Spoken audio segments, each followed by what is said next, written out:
Hi, my name is Dr. Nichole Huff. I'm excited to join you in support of Global FPIES Day as we discuss redefining differences, communicating with your child about special food needs. A brief background before we begin. I am an assistant professor and extension specialist in the Department of Youth, Family, and Community Sciences at North Carolina State University in Raleigh, North Carolina. I have a background in marriage and family therapy and family sciences, and I'm a certified family life educator with the National Council on Family Relations. Professionally, my research interests have concentrated mostly on parent-child communication and biopsychosocial health, which I'll explain to you in just a moment. But most importantly today, I've come to you as the mom of a 6-year-old who has FPIES.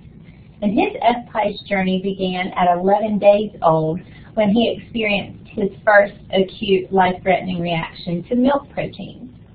And so know that not only am I bringing you professional information, but I'm bringing you information from my experience as a parent who understands the difficulties associated with managing a rare disease and a challenging food allergy. So the Redefining Differences curriculum is one that I developed for use actually with professionals. And so as a parent who manages a child's special need, and our need is a food need, but it's still a special need, I was disheartened with the way that I saw many professionals addressing differences, and differences in accommodating and just inclusive education and family practice. And so I wanted to design something for use with professionals to help them redefine the way they approach differences. And this is through educating themselves on whatever the difference may happen to be so that they could foster a climate of empathy that would then lead to empowerment for the client or the person experiencing the difference. And so it was this summer with my son actually that I realized how this model could also be used with parents as they help their child redefine their unique differences or their special need as they age. And so I'll share a little bit of our story in just a moment, but over the next 20 minutes, we're going to talk about how this model can be applied to the communication relationship you have with your child. And mainly the objective of this presentation is through education, empathy, and empowerment to help you help your child better understand his or her food differences from a developmentally appropriate biopsychosocial perspective. Now, before we unpack that term, in addressing differences, one of the things that it's important is to how do we define being different? And because FPIES and food allergies are examples of invisible differences, oftentimes they can be overlooked in accommodations. And so because of that reason, it's so important that we are the voice for our child and that we teach them to have a voice in not only keeping themselves safe, but in growing and understanding and communicating what it is that makes them unique with regard to food differences. And so I am wanting to introduce to you a theoretical approach that helps me understand the human experience just a little better. And so this is an approach that was first introduced in the 1970s by Dr. George Engel. And he says that health is best understood in terms of a combination of biological, psychological, and social factors rather than just purely in biological terms. And so he introduced this in addition to a medical approach, which of course looks at a biological sphere of influence. And what he said was also important is that as humans, our health is best understood and we're most healthy and thriving as an individual if in addition to a person's biological makeup that you consider psychological and social, both factors and then influences of a diagnosis. I think this is especially important to consider when looking at food allergies and looking at FPIES. And so naturally, to keep our children safe, we gravitate towards this biological sphere. Because we need to keep them safe, we have to know what to feed them and how to handle oral food challenges and food trials. And there's so much of our focus and energy goes into this biological sphere of their health. And so what I want to introduce or reiterate is the importance of also looking at psychological and social factors that can hinder or help our children's overall health in managing their FPIES diagnosis. And so part of this approach encourages parents to think systemically. So think about not only the different processes going on in your child's body, biologically, psychologically, and socially, but also on the different environments in which your child operates that may impact some of these biological, psychological, or social systems. And then important to understanding any kind of complicated diagnosis, including FPIES, is how you need to take a developmental lifespan approach. And so, how I manage my son's FPIES is different today than it was at 11 days old, or 11 weeks old, or 11 months old. And so as he's grown, I've had to help him understand his diagnosis as developmentally appropriate. And one of the ways that I've done this is using this three-pronged approach. And so by educating myself as a parent and my child on his diagnosis, I can help create empathy and trust between us so that he feels empowered to be his own voice. And because he is now 6 and he's in a school system and he is having to developmentally adjust to his diagnosis in social spheres, that directly impacts his psychological health as he is internalizing his experiences with FPIES. And so I want to share with you just very briefly a situation that occurred this summer that helped me take this model and apply it to parenting opposed to just for use in professional development. And so we have settled into a comfortable routine of managing my son, Drew, who is now 6, his FPIES diagnosis. But earlier this summer, before his 6th birthday, he went through a phase where he stopped eating. And he began to be very fearful of even safe foods. And he would turn down things that he has eaten for years that are very safe, and he would watch me open them, and I'd show him the labels, and I would prepare food. But when it came down to eating them, he had developed this aversion to food, and it was alarming and frustrating, and I was unsure of what to do to help him overcome this. And so I tried to take off my mommy hat and put on my professor hat and ask myself, what would I do if I was working with a family who was experiencing this psychosocial disturbance in their child? And it made me approach our communication relationship differently, where I realized that Drew was changing. He was growing up, and so he was entering into a different stage of development that required him to understand his diagnosis differently. And because he wasn't understanding what his body was experiencing, he began to envision all these scenarios of what might happen. And so in talking with him and asking him what he was afraid of, he revealed to me in conversation that what would happen to me? What will happen if I eat something that's not safe?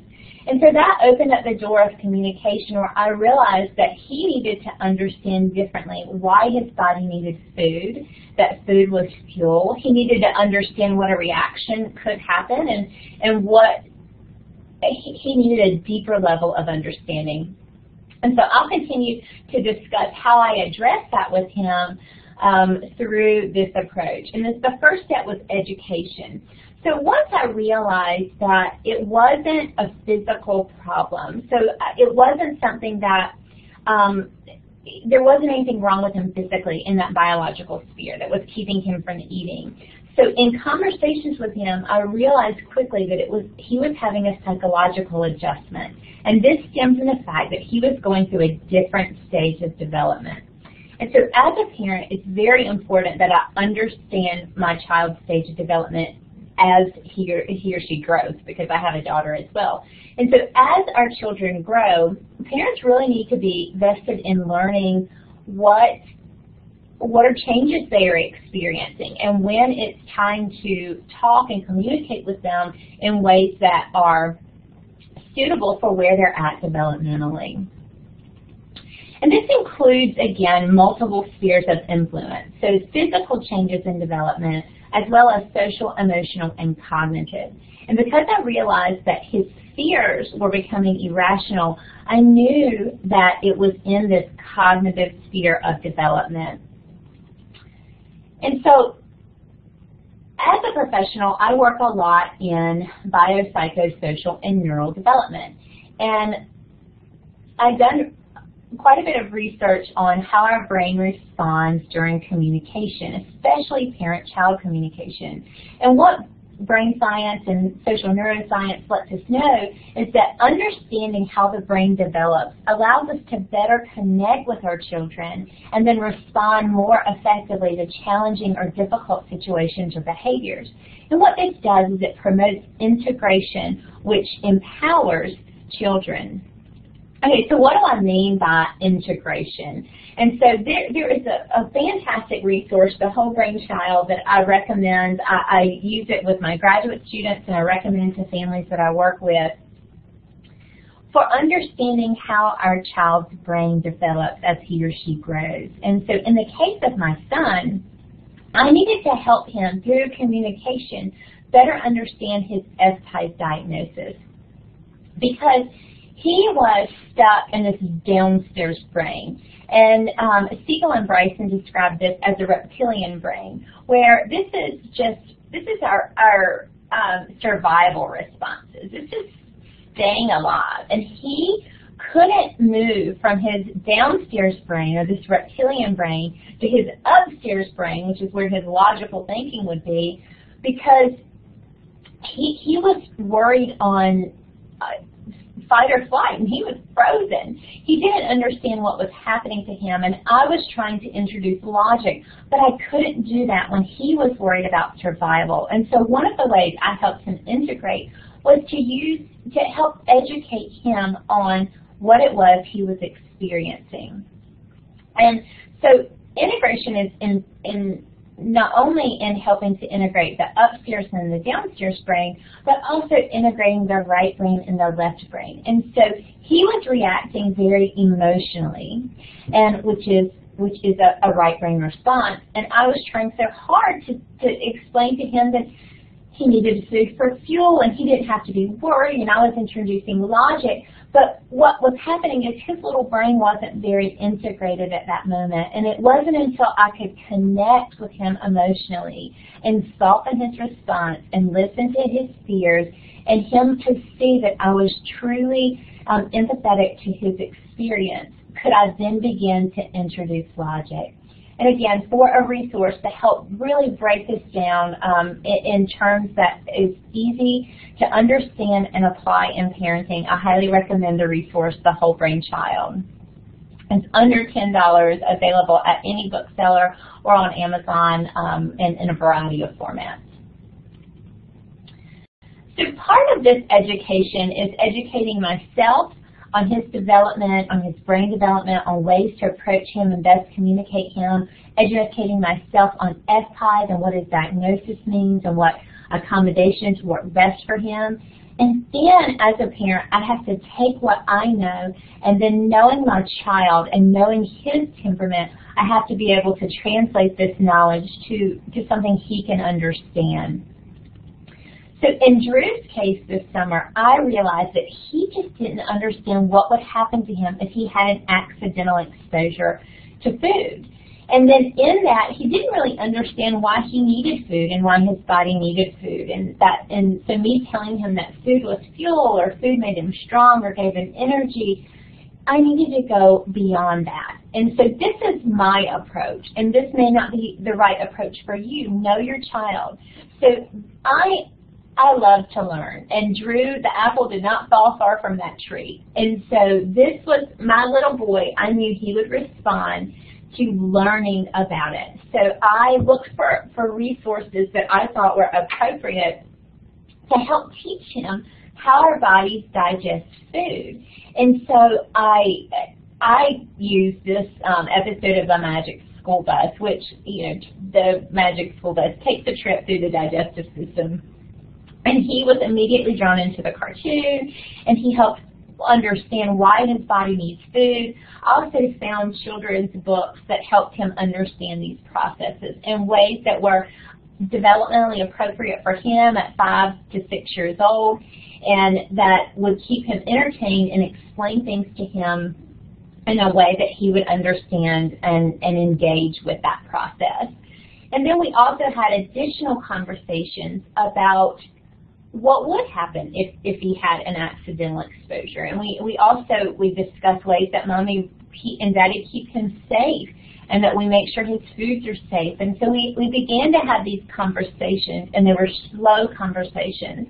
And I took my time in answering his questions.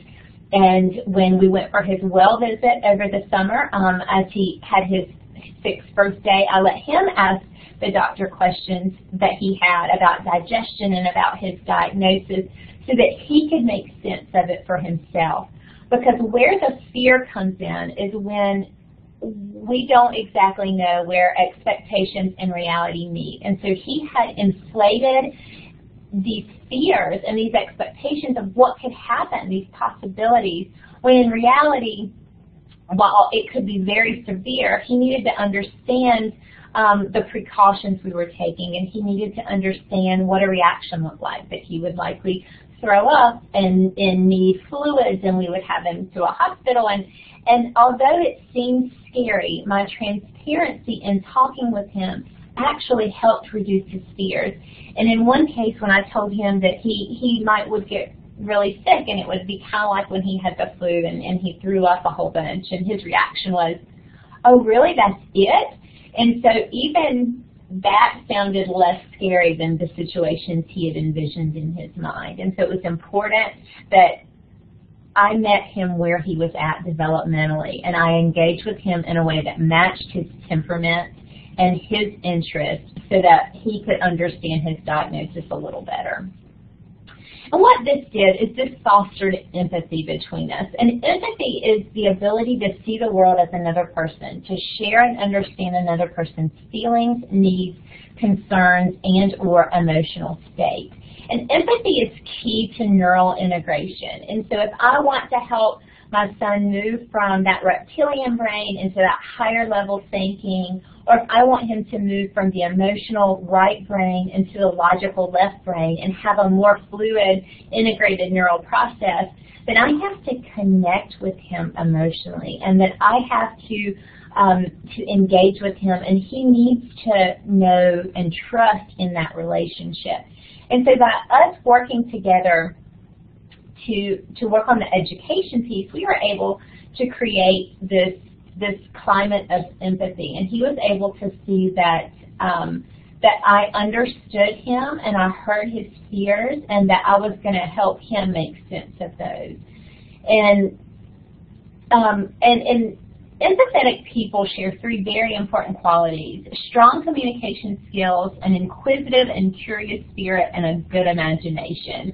And so I think these things are they are present in almost every FPIES parent I have ever spoken with, especially on the discussion boards and whatnot, because when you manage a challenging diagnosis, you have to have a good imagination. You have to be a strong communicator in order to be the voice for your child, and you have to be inquisitive and curious. You have to be a learner to learn about this diagnosis, and then it's translating that into languages that our children can understand as they grow and develop with this diagnosis.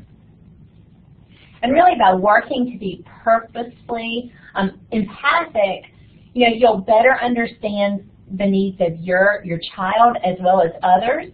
You'll more effectively voice your child's need for accommodations, and then as you convey your voice. And so the better we can communicate with others and the better we can understand others, the more integrated our relationships will be as well. And then it will allow us to more accurately predict, especially our child's reactions. And by doing this, by educating and having empathy, then we work to really empower our children. And so by equipping my son with the knowledge he needed to make sense of his diagnosis, I was able to help him ease some of those fears and empower him so that he could begin to have his own voice. And so I had to be very, very patient to communicate with him. I had to listen and soften myself. As frustrated and as worried as I was as a mom, I couldn't let those emotions dominate my conversation with him, because that put him guarded and too guarded to actually share and express to me what he was experiencing. And it's so important that we allow children to have a voice and that we listen to their voice, because I can manage his situation all day long, but what I don't know is what that experience is like for him. And even at 5 years old, at 6 years old, and much younger than that, as your children are 2 and 3 and 4 and beginning to communicate, let them, as they're developmentally ready, tell you their story. And listen with your eyes, your ears, and your heart. Pay attention to their body language and tone and emotion, knowing that what you see is only about 7% of the story. And don't be quick to dismiss their concerns or rush to give advice or tell them like I was at first, that food is our fuel. Well, that is true. That just dismissed his concern. He needed to know what would happen, and he didn't know how to ask me that. And so it was something that my communication and attempt to help educate him in ways he could understand helped me empower him. I was able to encourage him, and I could tell it boosted his self-confidence. And so I could talk a whole other presentation about how children have to navigate social experiences and how they can best do that when they feel different. And if you are listening and your child has had to experience a holiday or a special gathering or a birthday party or any time they're different, over time these situations will be internalized, and so it's important to address and to help normalize situations so that you can continue to boost their self-confidence and reduce any kind of unfounded or irrational fears that may develop. And part of the empowering process is to collaborate with mental health care providers, with other parents, to build a network to learn what works best for your child. Because we all have very different FPIES experiences or food allergy experiences, and so it's when you take this village approach, this teachable approach, that you can figure out what works best for your child. That includes being accommodating, being patient and flexible, being a good listener, being a good communicator, being willing to learn yourself about child development, about the diagnosis, and then be teachable as new information comes along all the time. And again, be transparent. Even though it's not easy sometimes to have conversations with your child about what could happen, they need to know. I think in Drew's case, he had heard me describe it as a life-threatening food allergy one too many times. And I think that he had gotten somewhere in his continual development, so as he was growing and his brain was growing, but my explanation to him had not grown, and so he was filling in the gaps instead of letting me fill in the gaps with accurate information. So what I think he thought is that I can't eat anything, because if I eat anything, it could be life-threatening, and he knew what that meant. And so I wanted to talk with him about the precautions we took, about how to keep him safe, about what life-threatening really meant, and what, and in his case, though he failed his last oral food challenge, which was at 2.5, he also showed to have been building resistance. So he didn't go into full shock. He got very, very sick and began to show signs of shock, but we were able to not have to do the fluid resuscitation. And so I had to explain that to him in a way that he can understand, so that he knew what he was up against. And I think that sometimes that's very challenging as a parent, because we don't fully understand it ourselves. And so explaining it then to a child in even simpler terms, the terms that aren't scary, can be challenging. And so I encourage you to talk with both medical and mental health care providers, dietitians, and other professionals who may have experience in this communication piece on ways you can best talk with your child about their diagnosis, depending on the level of development that they're at and the stage of development they're at. And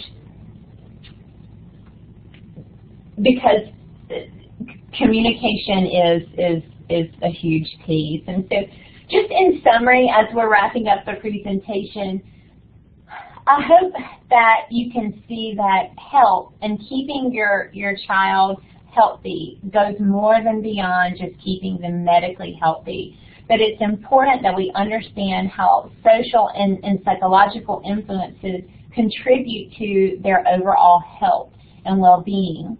And that as they grow and as they develop, they change, and their need for your communication and transparency about their diagnosis changes. And so in our case with Drew, it really began to enjoy the education and entertainment that came from the videos, for example. And so he liked Magic School Bus, and he liked learning more and understanding more about his diagnosis. And he felt more empowered that we could have these conversations, and that he could ask his doctor questions, and that he could look at a book. And I was able to find a pop-up book that addressed the situation. And I would encourage you to, again, ask your mental or medical health care provider, your pediatrician, your pediatric allergist, or your gastroenterologist, whatever professional team that you work with. And then check your resources at your local library that may already have very good educational material to help you communicate things to your child in terms of their biology, psychology, and social spheres of influence. Thank you for letting me join you in celebration and support of Global FPIES Day. Again, my name is Dr. Nichole Huff. I am at North Carolina State University. You feel free to contact me by email or follow me on Twitter or my blog, and then take advantage of the great resources and the community that is offered through the FPIES Foundation, as they can help you be the voice that your child needs, as you then teach your child how to have a voice with regard to their special food needs.